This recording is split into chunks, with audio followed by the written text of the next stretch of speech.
Good morning. How are you? This is Dr. Annette Feravich, and I am here in the classroom a little late this morning, but you got to give me a break. It's Friday. And that's all and it's Cinco de Mayo, and that's my only excuse, basically that, and I had to go find a clip for my hair, which doesn't seem to be doing any really great magic today. But that's okay. I have a makeup classroom to do, which is my philosophical classroom. I was in a meeting yesterday during our classroom with Equal Opportunity or Equal Employment Opportunity Commission about why they took away my job at Oakland University. But that's not why we're here. But I always like to give you guys a little bit of a, sometimes a little bit of a hook for some of my other videos that I have out there. So under my business, Healthy Mind, Body, Spirit, I've got videos there that are mystery videos, my mystery series. I think I have 17, 18, 19 videos out there about the mystery series that have been going on with part of the reason why I'm doing what I'm doing right now, which is, trying to get some of these, a new way of teaching and a new way of learning, because this old system isn't working. It's not working. And we know that people in politics have been trying to, and people in the community have been trying to take monies away from our public education. And it's not that I can't understand the reasoning. What I have a hard time with is where that leaves all of those people who don't have money to pay for some elite, not even college, but now it's even getting down to elite elementary schools and kindergartens even, right? Is what we know.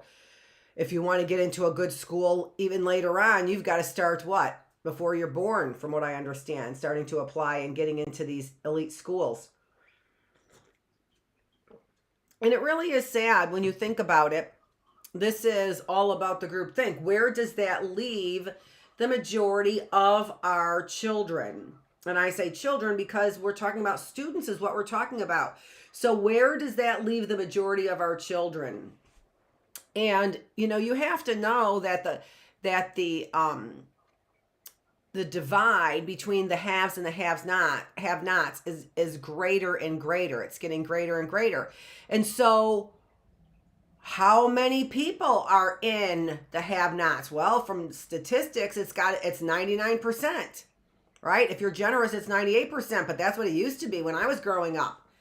Now it's 90 or 95% or something, or 80% actually, 20% were the haves. Now it's 1% are the haves. So from what I understand, 99% of the people are going to be disadvantaged with this system of things without putting money into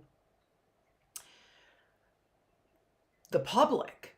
So if that's public education, if it's public services, if it is, government services that we need, like Equal Employment Opportunity Commission, which I couldn't get a date in to schedule a meeting for 6 months. And it took me 3 hours on the telephone to get one because you couldn't schedule it beyond 6 months. So it was it's a nearly impossible process, but I understand that too, right? Why not make a process nearly impossible if you are really trying to go up against a system that's nearly impossible to win against, right? And that's what we're talking about here. And so as we're talking about this groupthink in politics, groupthink as a soldier or a worker bee, groupthink in the medical community, groupthink in as fascism, right? It doesn't matter. We all of us fall prey to concepts of groupthink. Why? Because we are all biased. That's the reason why. I have a video out there on self-esteem, and in critical thinking, I've talked about self-esteem and then resilience in our critical thinking classroom. But here, and maybe I'll use it. I didn't think about using it, but it might have been a good time this morning to go ahead and use it since I look really tattered this morning. I don't know. I know, where was makeup this morning? They were late. That's the reason why I'm on late. I don't even know. So I just lost that train of thought. Other than the fact that this is, it doesn't matter where you are getting it from. We all fall prey to propaganda. And I was going to, this is where I left off, was where I was going to put out I have a self-esteem series. And in that self-esteem series, I talk a lot about, and that's a very small, those videos are very short, 5 to 10 minute videos is what they are, except for I think the longest one is 20 minutes for the last one, the very last one. Maybe not even that long. Maybe that's the one that's 10 minutes. I'm not sure. But I put those videos out there and they really do highlight our biases. We all fall prey to groupthink. We all fall prey to propaganda. I've also now these are the older slides, so they have the older dates on them, if I get to the dates. So here's where we left off when we were talking about our groupthink. And so I want to go through the slides again because it's a good reminder for us where we have been. And also, I will say in this classroom, I always switch up the titles, almost always switch up the titles in all my classroom to keep you guys basically on the hook, to keep you guys baited for something new or something upcoming. But I have always covered that topic pretty thoroughly. In this classroom, I haven't done such a great job. Look at all the topics that we've had. Scientology, I haven't even talked about that. Nationalism and religious fanaticism, I really haven't talked about that either, other than relative to the groupthink and having mentioned things like fascism, right, and communism. But that's not really religious fanaticism. That's just fanaticism in general, which I see. I didn't bring my books down, which I need my books. So I'm going to have to take a small break in just a minute. But so in this classroom, this idea and my knowledge of groupthink is like vast, but not as organized as some of my knowledge is on, like, for example, self-esteem and resilience that I've been teaching. And that was the whole reason why I got into psychology, were those areas of psychology.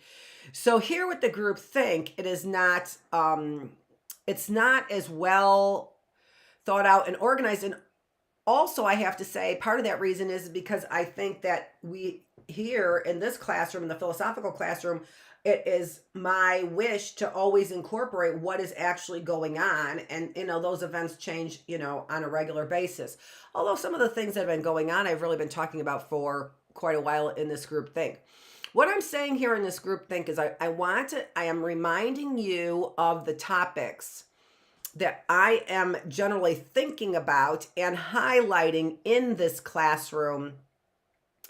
And I'm reminding us of that as I remind myself of the same thing, so that we continue to see how this vast topic can be brought together with all of the different associations. It's so important right now. It's so important to talk about historically what we have seen relative to groupthink. And that's why we're bringing in, communism and Senate reports and even Robbers Cave. So what do we know about groupthink historically? But also we need to make associations with democracy, right? And our rights. And we also need to make association, and that brings in Constitution and that kind of history here in the United States, right? What are our rights? And then also making associations with what actually is happening today. Because really, a philosophical classroom, why would we be philosophizing about things that were important, 400 BC in Aristotle's time, unless it were important today? And that's what we do as well. So did I highlight nationalism and religious fanaticism? Only slightly. We're still talking about it because I am going into Discovery Institute today and a little bit, and I will be going into L. Ron Hubbard, Scientology. So that was another topic that I had up there. Lost boys have to, where's my Scientology? There it is. So So a little bit bringing in the Scientology. And this is where I would like my audience to also be commenting and be putting these things together. There are classrooms that I'm really solid in, right? Early bird classroom, I know my vowels. So I'm really solid in that classroom. Critical thinking, it's my area of expertise. I'm trying to help people learn about the self. So that I'm pretty solid in. Spiritual classroom, I'm pretty solid in that classroom as well, because I've been learning about, from a theological perspective, scientific, and all kinds of perspectives about religious and spiritual beliefs. So I'm pretty solid in that classroom. The two classrooms I'm not as solid in, and you can watch how I learn with you, is the Bookless classroom, which we're talking a lot about history, but I cover a lot of that with the books that I have here, right? And then this classroom. I'm not as solid in this classroom, and that's because I'm taking on topics. I'm not a philosophy major, although psychology is so close, as we know, right? But also all of the scientific concepts that take in a philosophical classroom, that take in many of the different sciences. We're talking about nature versus nurture. So you're talking about biological sciences. You're talking about intellectual processing, right? So you're talking about cognitive sciences, and you're talking about, our emotions, right? And trying to blend all of these things together. So here in this philosophical classroom, I think, and then also current events and historical events. So we're trying to bring together many different real scientific concepts, philosophical, all kinds of concepts, thinking concepts, and trying to understand them. So it's not my strongest suit, is what I'm saying. But there's a lot of psychological concepts, like, for example, the propaganda. And so that's what I'm highlighting today. So in many ways in this classroom, what I'm trying to do is take a very varied topic, right? That is very broad, and I'm trying to make sure that I give it do justice to it, right? By making sure that just because it's broad, that doesn't mean that we limit our scope. We think about it in broad terms and try and make the associations that we're supposed to be making. It's philosophical, right? We can be a little dreamy about our associations. We can be a little dreamy about our associations. It's a philosophical classroom. That's the fun of this. We don't always have to think in scientific terms. Eventually we have to wrap our theories around science, right? But we can think dreamy. We're in a philosophical classroom. Let's think a little dreamy sometimes, right? Okay, so today I'm going to be bringing in Scientology a little bit more, and trying to all of these offshoots that we've been talking about, very, very on the surface, right? Very broadly, Scientology, nationalism and religious freedom, groupthink, and the Lost Boys. So if you want to know about that, I talk a lot more about that in our last class, which was on Tuesday. All right, our last philosophical class. We meet here for our philosophical class on Tuesdays and Thursdays. I had that meeting, as I started to say in the very beginning, yesterday. So we're doing a make-up philosophical classroom this morning. Thanks for joining me, if you are joining me. Okay, so I talked more about that, the Lost Boys, and I'm going to go get those books because I left them upstairs. I fell asleep with them last night. So thank God I have something to sleep with. All right, anyway, so the Lost Boys, so I'm going to go get that book, and then there are our definitions that I have, right?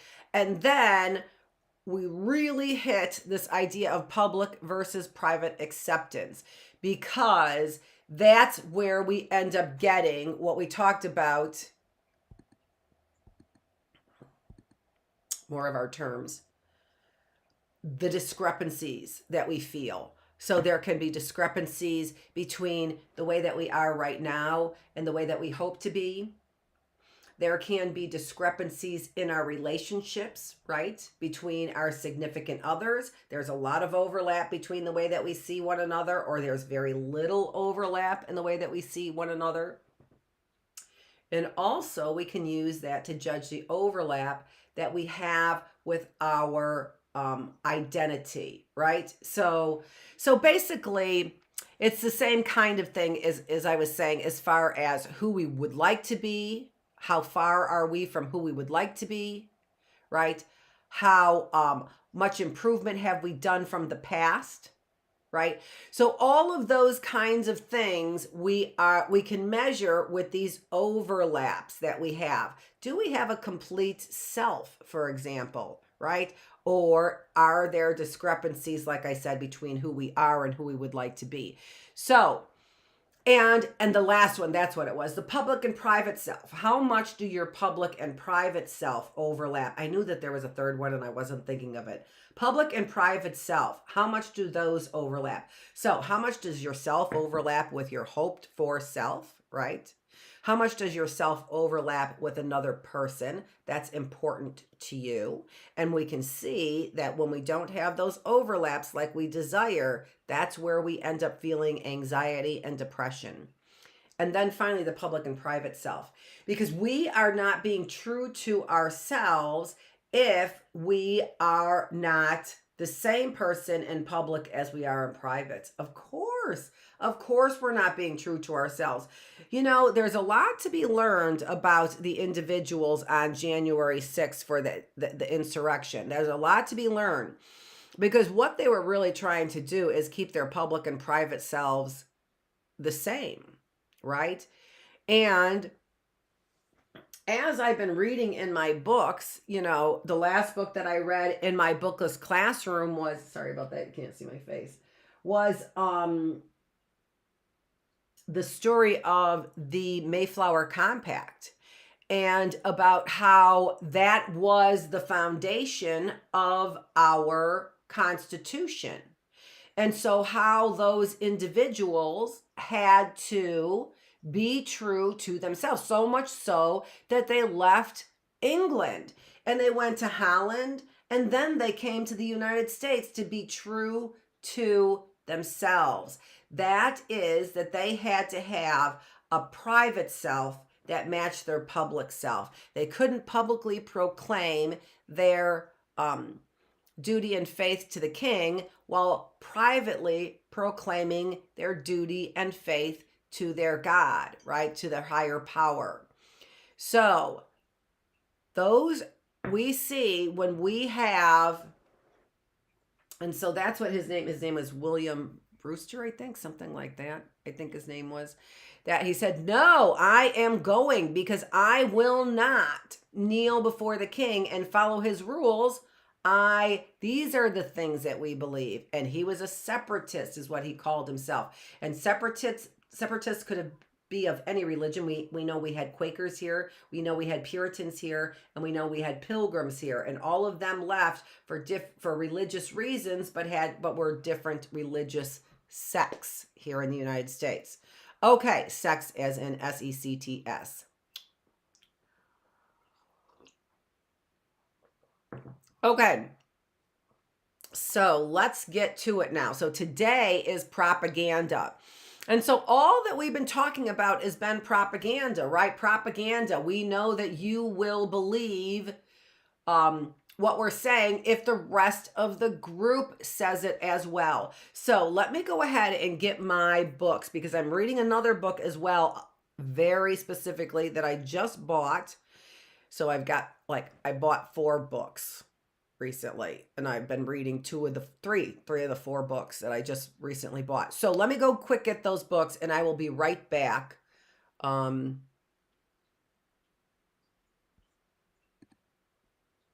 Yeah, give me just a second so I can get those books, because I forgot to bring them downstairs.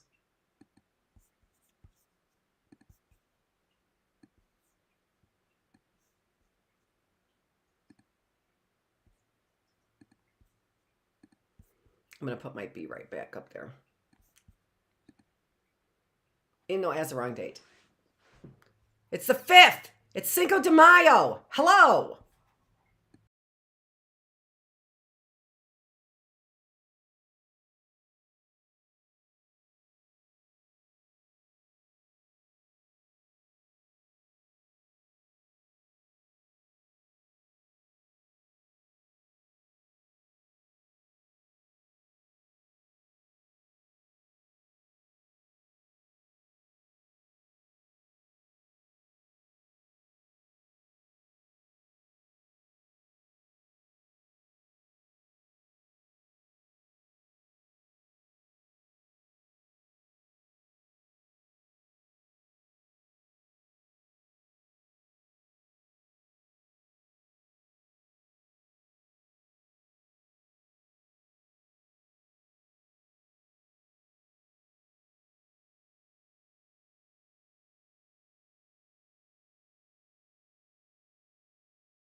That was okay. I wish I would have checked my hair. All right, so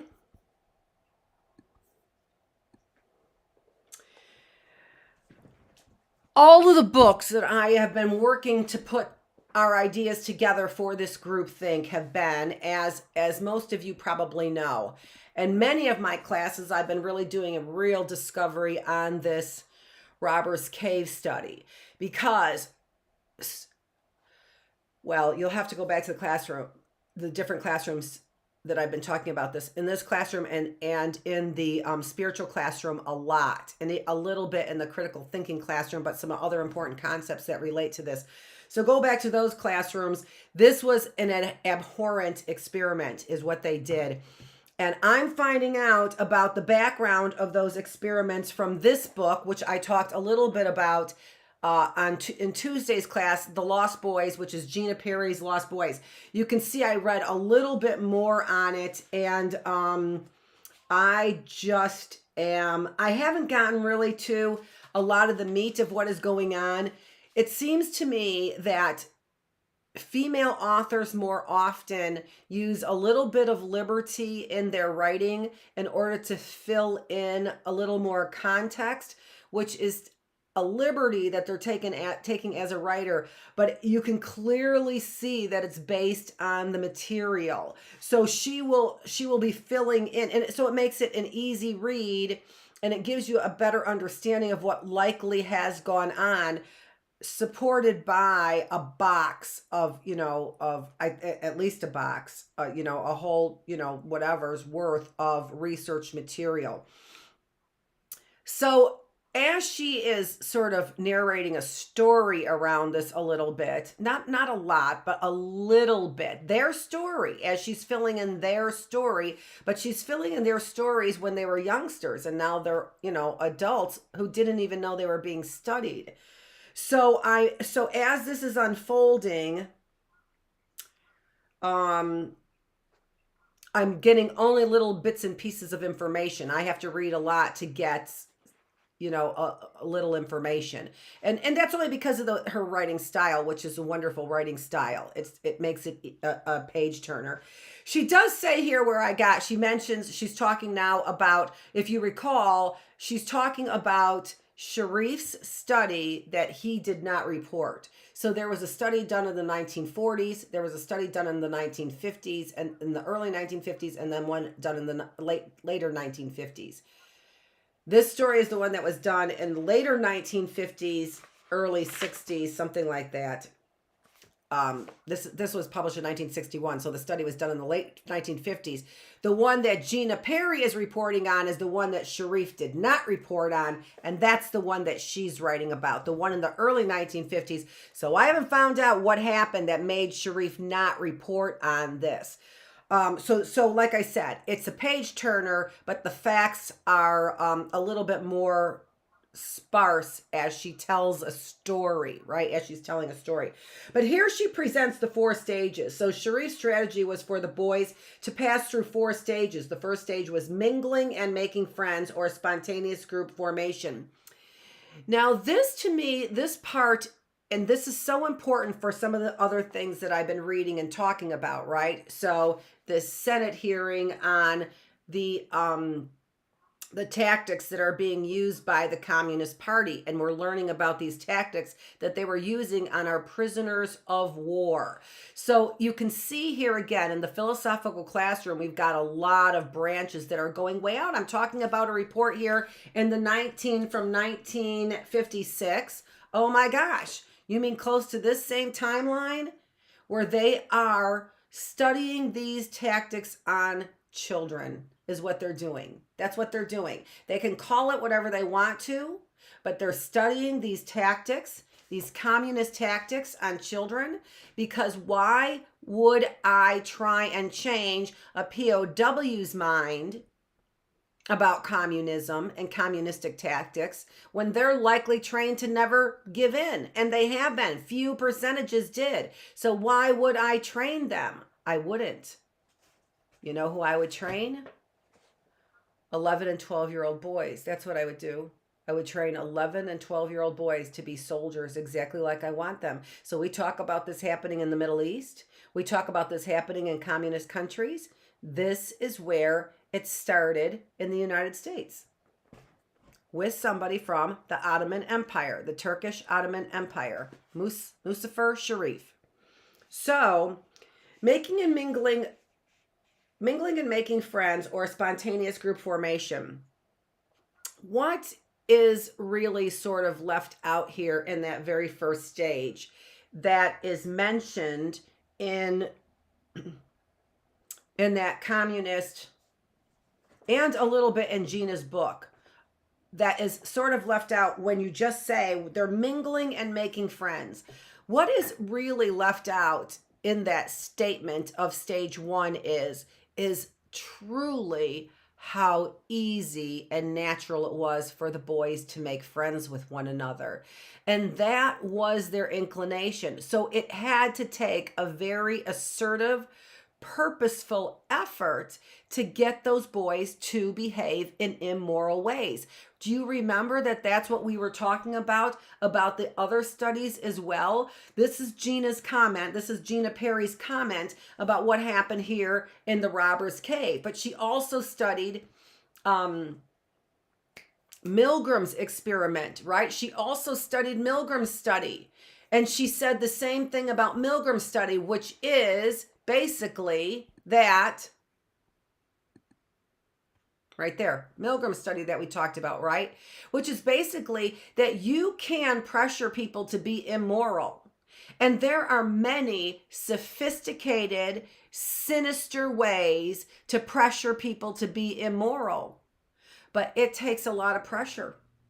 It takes a lot of pressure. And it took no pressure whatsoever for those boys to make good, lasting, bonding friendships. So what did it take to destroy that, to make them enemies? It took such a dark, perverted experiment, a dark, perverted experimental design to destroy the natural instinct for people to come together, build lasting friendships, and depend and rely on one another so that you become loyal to one another over time. That was, how do you destroy that? It takes purposeful tactics.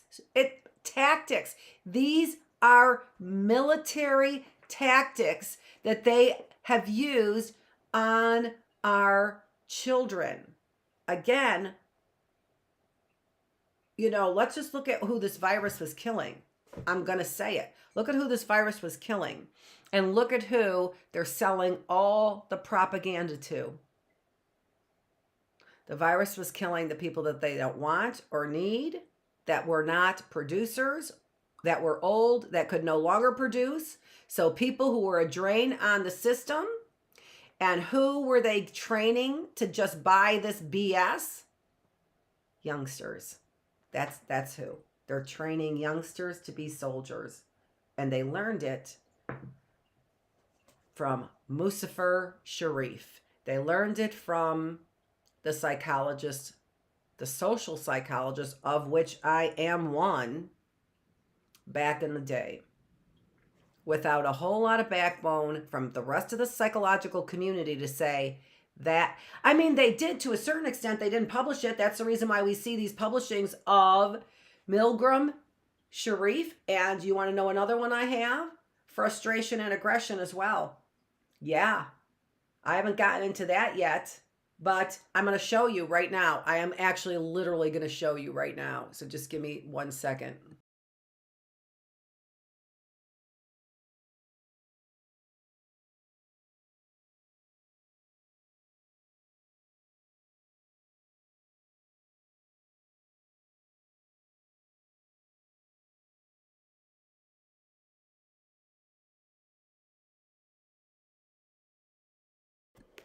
And this is work that has been done for a long time in social psychology that we know by Dollard and Miller. And so when I had this opportunity to get all of Lynn Anderson's, as I told you, these were all Lynn Anderson's books.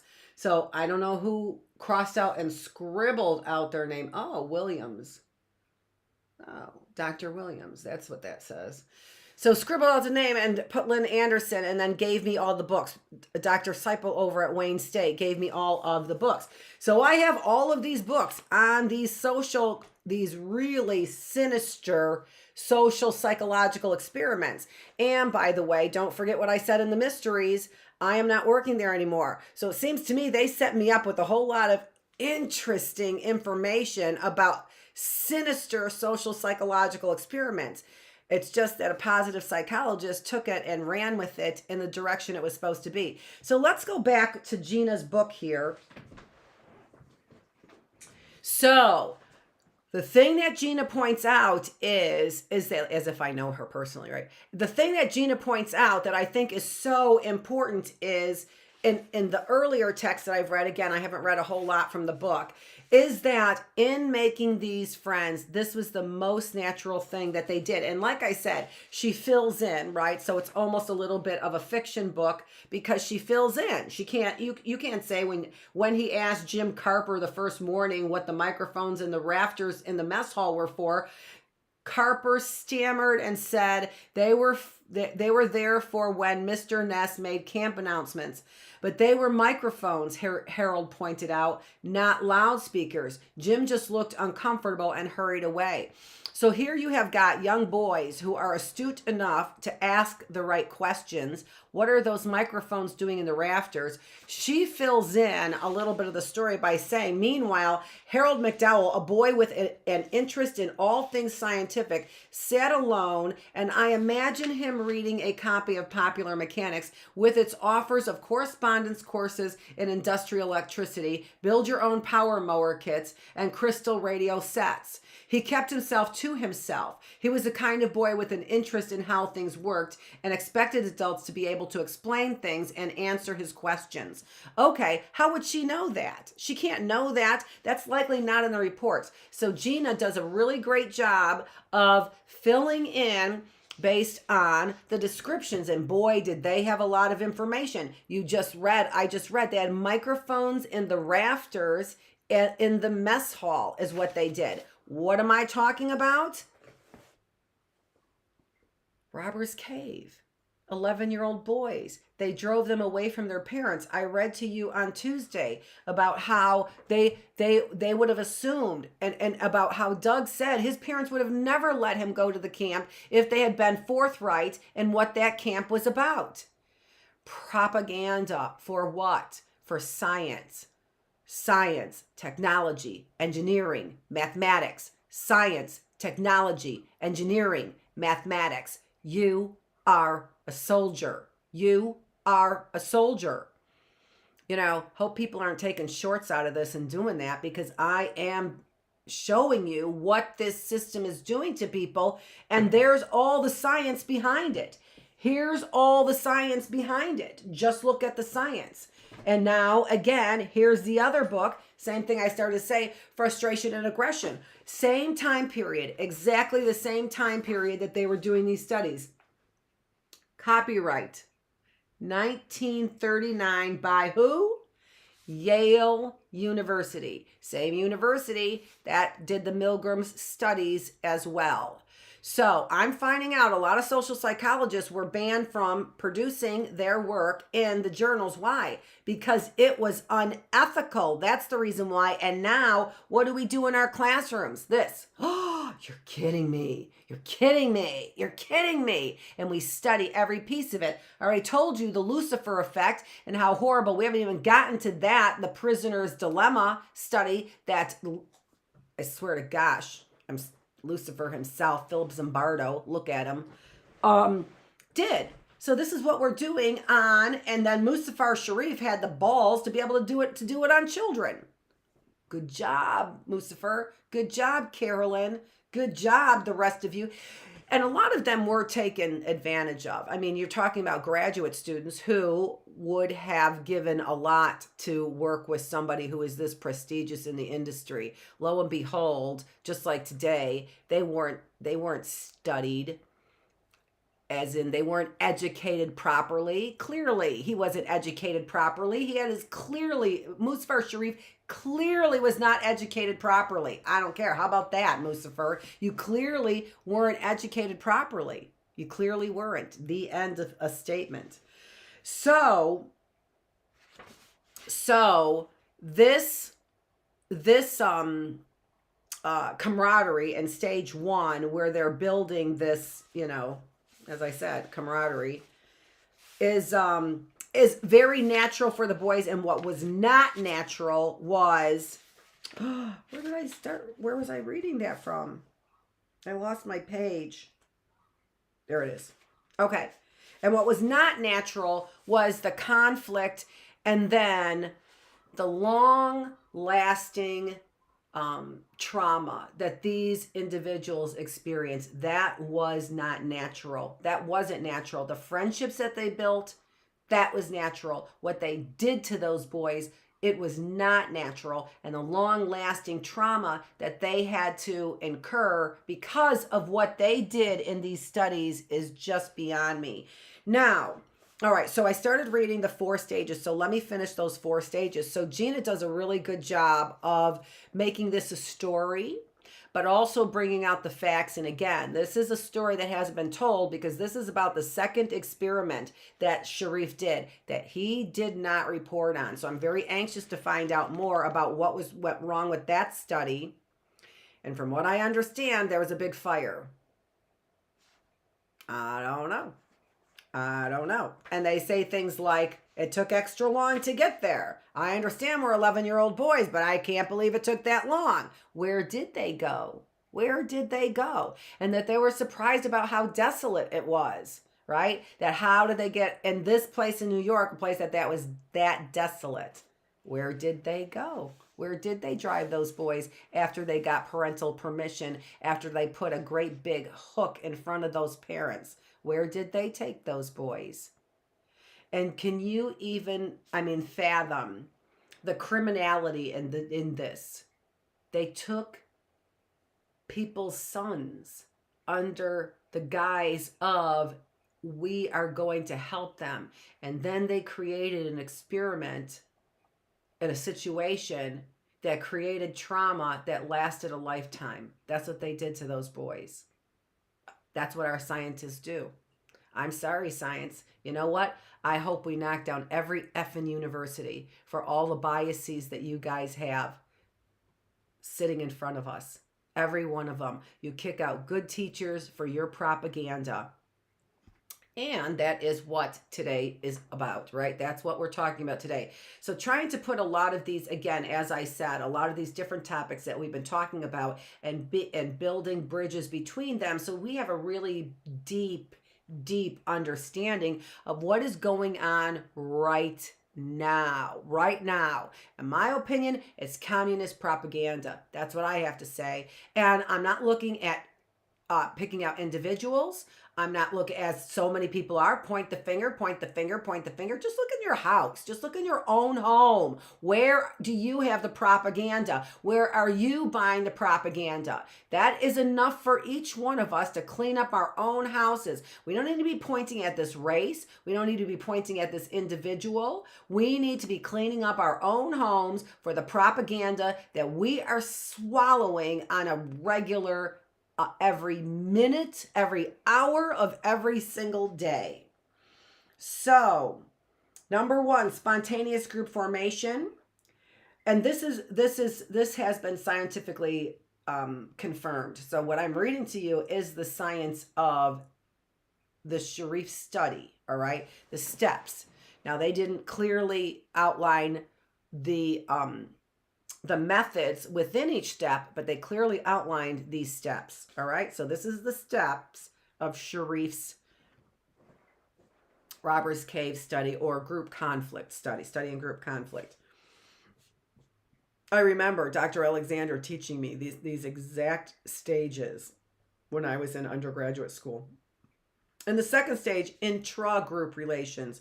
Intra is within a group, within your group. The boys would be separated into two groups and each group given a chance to develop its own identity. So now within the group. So now the great big group formed their relationships. They were divided into two groups and now they're developing relationships within their own groups. Intra-group, within your group. Intergroup relations, step number 3, between groups. Intra, within, inter, between. So now they're developing relationships between the groups. The groups would take part in a series of competitions that would cause hostility and conflict between them. So the intergroup relations is conflict, is what it is, right? Between the groups. And stage 4 was integration phase. And this is where they would come together and cooperate. So on the surface, it looks good, but the manipulation of getting those boys in the study was sinister, and then their lack of supervision. So as the part that I read there about the microphones, the point of that was that when a 11-year-old boy asked a question, the entire camp situation was set off to allow these relationships to flourish in one way or another by building, camaraderie, by building friendships, or by building competition and hostility. That this was set up purposefully to develop each one of these stages. And in doing so, I lost my thought for just a minute. And in doing so, what they ended up doing is having to step back and not answer any of the questions. That leaves all kinds of safety issues, right? If a child is, and I haven't gotten because the Doug person in here was a smaller boy who was used to making friends with his personality. Now he's in a group of boys that don't know him, right? And is in these contrived situations where he might not be able to let his personality shine. I do know he was sent home early after being sick. So we'll see. I haven't found out what happened to him. All right, now, so those are the 4 stages, and we're trying to bring these things together. Where was I going with this? Where I was going was the new book that I bought, right? So the new book I bought, and the reason why I got this one was because I am talking about propaganda. So I wanted to find out very specifically from the leader in science. I know Cialdini. So Robert B. Cialdini, I have read a lot of stuff and great studies. So, and when you're doing, science and studying science and you're studying propaganda, right? So purposefully you're studying propaganda, you are going to get into a sinister nature. I'm trying to sell you something based on lies. Let me give you an example. And this was one of the books I actually did start right in the middle of it. And usually I don't, but I picked it up, started in the middle, and that's where I started. Because I know Cialdini, and I actually didn't plan on reading any of this, and then I got interested. What he starts with is the laugh tracks, all right? And so in this chapter 4, which is called Social Proof, as is I'm giving you proof that this socially works, all right? So this is social proof. It's not proof necessarily from what I think or what I say, but it's proven socially.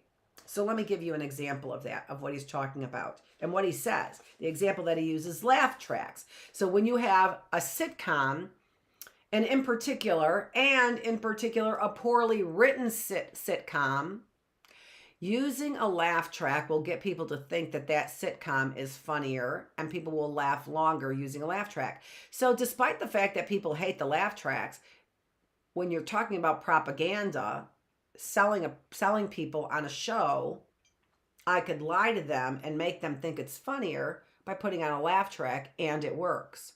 So it doesn't matter really what the people think one way or the other if the laugh track works.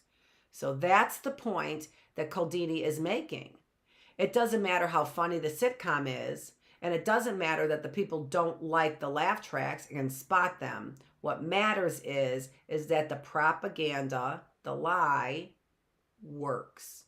And that is propaganda.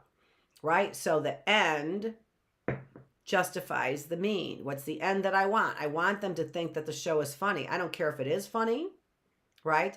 And I don't care if they're misled into thinking it's funny. I want them to think it's funny. That's all that matters. That is propaganda. So that's what I'm reading now. I started reading also the fourth book that I said, and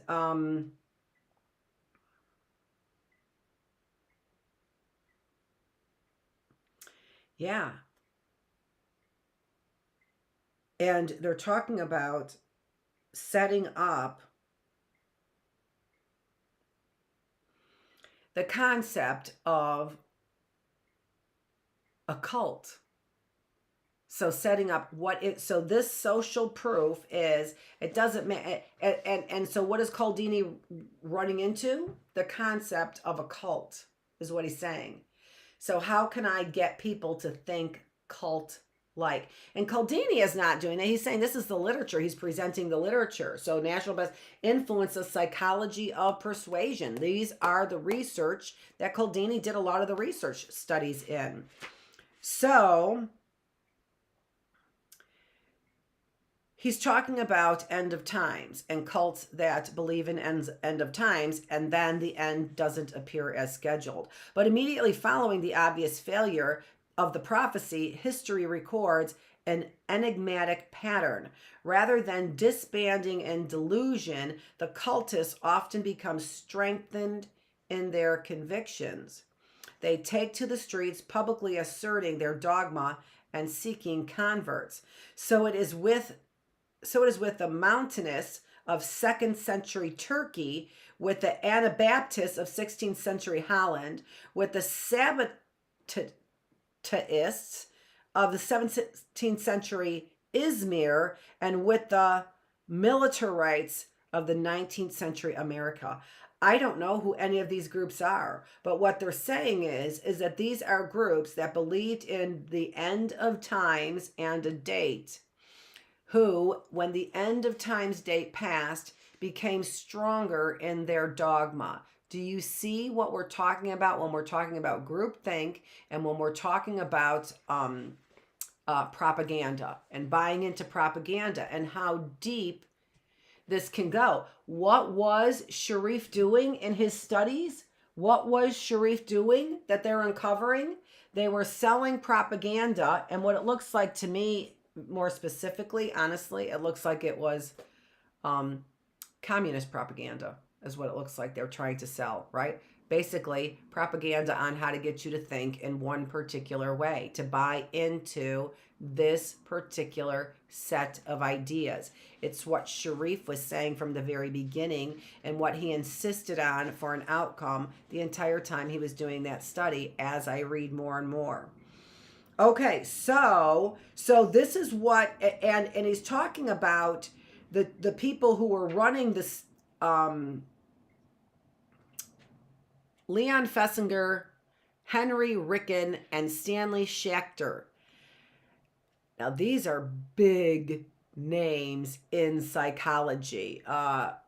Fessinger did a, I can't remember his theory, but it was a very big it wasn't frustration, aggression. It was another. These are big names in psychology that wrote a lot of really unbelievable scientific studies in social psychology. Do you know what they did? They infiltrated a cult to find out how the cult was working. How do they get people to think the way that they think? All right, so this is the connection that we're seeing here, that I'm seeing here, between Sharif's studies and what they were doing in propaganda. And remember, propaganda is lies. So if they're selling you something, it seems to be clear in all the psychological data on advertising and propaganda that they're doing it based on lies. And so this is what we need to understand as far as groupthink. How do we get our minds away from all the things that they're selling? Well, what are you doing right now, right? I mean, I see one person watching me, but what are you doing right now? I mean, are you inundated with the propaganda? And are you foolish enough to think that it doesn't affect you? It affects us all. I know all the ways it affects us, and so I should be least affected by it. And I still know I'm affected by it. I absolutely am affected by it. And we have to understand that all of that out there on our phones that we're scrolling through and we see, all of that advertising is propaganda. All of it is propaganda. And propaganda is based on lies. That's what the definition of propaganda is. Selling you something without the full truth. All right? So that's how groupthink occurs. Now, I want to get back to then our slides because there were some important things that I haven't discussed. Oh, and our time is just about up, although I did start late. So here we've got, and I'm going through the slides, and you can take it and stop. I've talked about all of these slides in past episodes of the classroom. All right. So Sharif's study about groupthink. Same Sharif who did this, although that study there, up there, was done in 1936. The autokinetic effect, you can look it up. So 1936. And Sharif's studies here, again, were done for the Robbers Cave after that. So a lot of this that was done, his studies that were done on Robbers Cave and the two prior to this Robbers Cave were based on his studies that he did there in 1936 on groupthink. All right. I've told you and explained this. We've gone to the Robbers Cave, so we've done and we've looked at that. All right, now I want to bring you to what I think, because I happen to think that this propaganda that we are being sold between politics is now mixing with religion, and that people with a political agenda said, I can get my political agenda into a person's heart, right? Get them to believe it with their heart if I sell it to them and packaged in religion. All right? So this is what religion is doing now today, is that they are packaging their political ideology in religion so that people get it into their hearts and souls as a real belief. Do you understand how sinister that is? And this is one of the reasons why I am here to teach you in a philosophical way in my critical thinking classroom, in my spiritual classroom, and those in particular, and my Bookless classroom, how to read, and my Bookless classroom, how to read between the lines, because people are selling you things all the time. And now, as we have our data available for collection, these individuals are selling to you in a very specific and purposeful way. All right, so now I'm trying to theoretically take a look at, with your help as well, theoretically take a look at this combination of advertising, propaganda, political ideology that is being sold through religious conduits now, through our churches, and in particular our evangelical churches. But this is, or in particular Scientology. Actually, that's probably a better example of it, although it's doing the same thing in the evangelical churches as well. And in the Catholic churches, who even knows sometimes what that is based on? I got the Catechism of the Catholic Church, so the CCC. There's some strong stuff in there to be said. I'm not saying Catholicism is based on nothing. I do like the CCC, but I don't know. We have got to come together as spiritual beings and decide that we're going to get rid of the propaganda that is in our church. That's taking over our souls. So, in this master, it's a movie, and what it is, I'm pretty sure I saw it. I know I saw the first part of it, and then I was like, this is disgusting. I'm not watching it. And then something brought me back to it, so I'm pretty sure I saw the whole thing.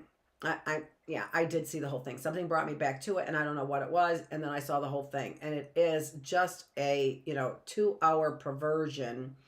But if you want to know the story about Ron L. Hubbard, apparently that's the story about Ron L. Hubbard. And so if you want to know the beliefs of the religious leader that you follow in Scientology, watch the master.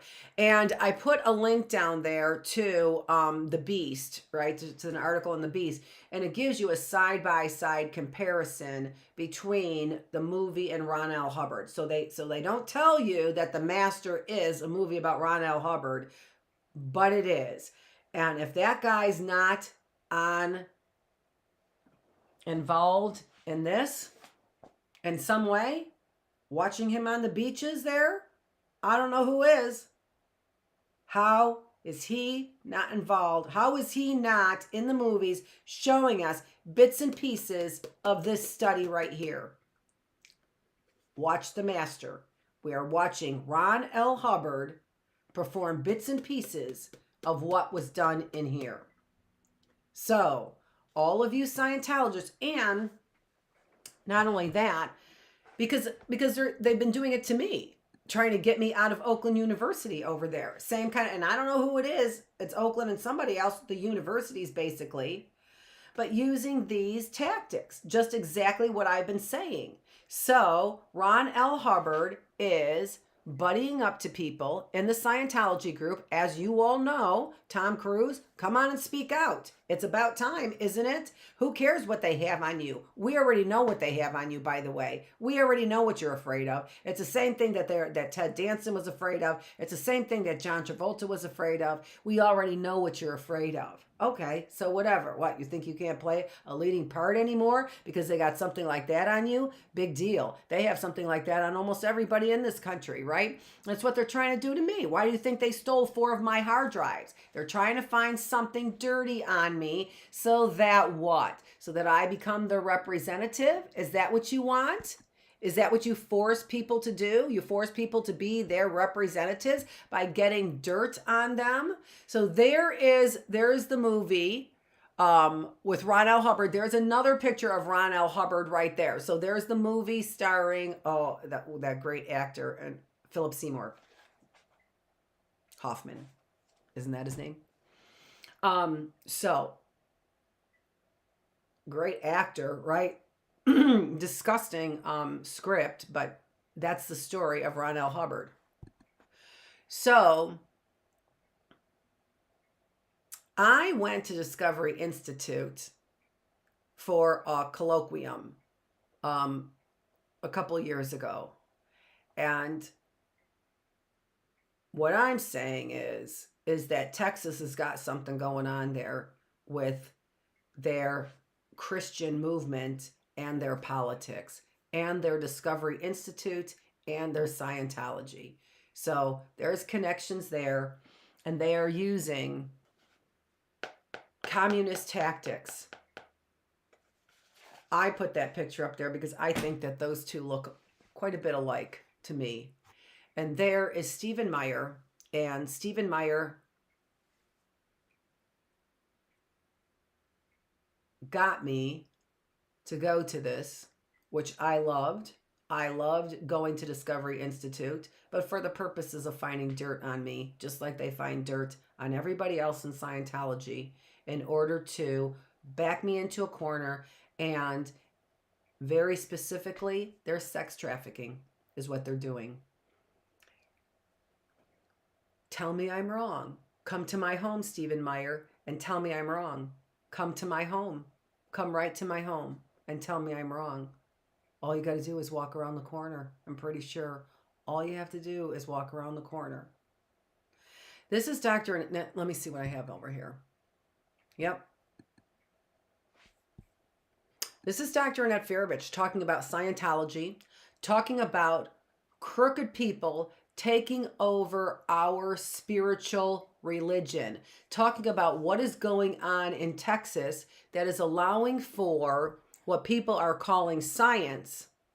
And there is great science being done there. No doubt about it. There's great science being done there. But it's being done for sinister purposes. It's being done for propaganda. And it's being done by cornering people with what they are. I told you what they're doing with my behavior. right? I haven't looked at it. I'm not going to look at it. Somebody in yesterday's on-phone meeting. Well, if you have proof. Well, if I have proof what? That people are putting pornography out there? So you want me to go look for pornography on my computer to see if they've got pornography videos out there on me?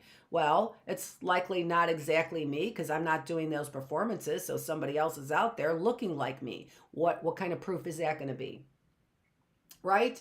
Enough proof for people who buy into propaganda, right? And want to believe the propaganda, they want to believe it, they'll believe it. And there will be a sale there. There is a sales there, right? Ted Danson next door, right? There's a sales there. Yeah. The next door neighbor was jacking off behind my back.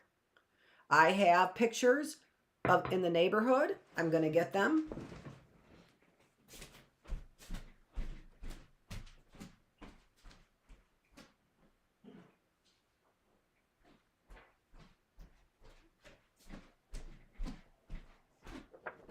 Of 30 sex offenders.